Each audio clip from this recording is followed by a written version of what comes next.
भाइयों, दोस्तों, अजीज साथियों, अभी हम बात करेंगे ओला, उबेर, टैक्सी ड्राइवर के ऊपर। देखिए, एक जमाना था कि ये बिजनेस बहुत ही ग्रोथ कर रहा था। उसको देखकर बहुत सारे बेरोजगार लोगों ने या इन्वेस्टर ने अपने रुपये पैसे को इस बिजनेस में लगाया और लोग खुशहाल रहे, अच्छा पैसा भी कमाए।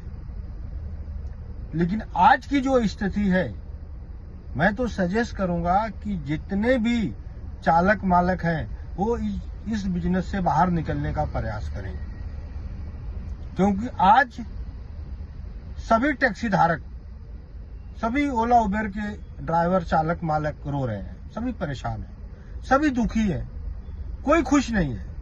सबका बोलना है कि भाई 2-2 घंटा गाड़ी चलाओ, 500-600 रुपया हाथ में आता है, उसमें क्या करेंगे हम। कितने की सीएनजी जाती है, पेट्रोल जाता है, मेंटेनेंस है, बहुत सारे अखराजात हैं, गाड़ी के पेपर वर्क है।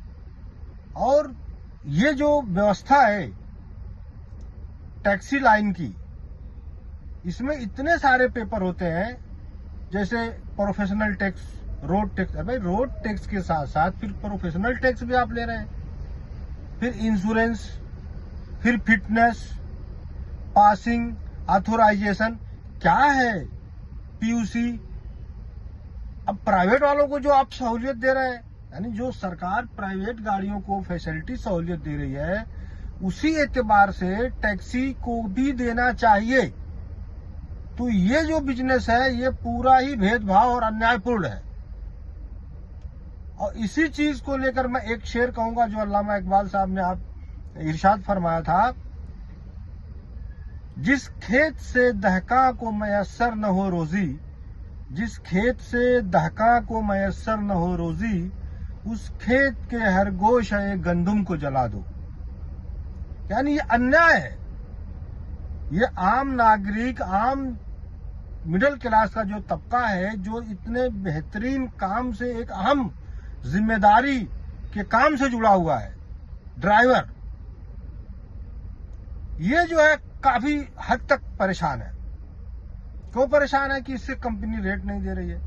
तो आम जनता से भी मेरी अपील है कि जब रेट इन्हें अच्छा नहीं मिल रहा है तो आपका तो फायदा हो रहा है, आप घूमने फिरने निकलिए, आप कुछ काम निकालिए, राइडर कुछ काम निकाले, आम जनता कुछ काम निकाले और थोड़ा बाहर निकले। तो जब डिमांड होता है तो कंपनी रेट देती है, तो ड्राइवर चालक मालक का फायदा होता है।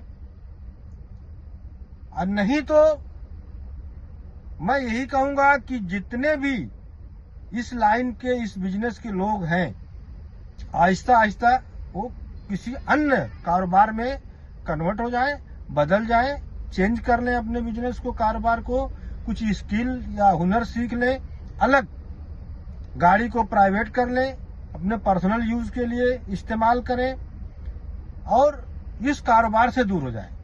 क्योंकि अब ये कारोबार आम आदमी के लिए उचित नहीं रह गया, सुरक्षित नहीं रह गया, सही नहीं रह गया।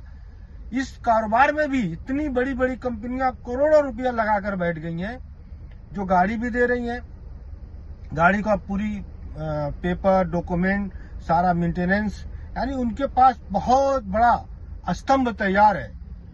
हजारों लोग उनके पास काम कर रहे हैं और वो ठीक है।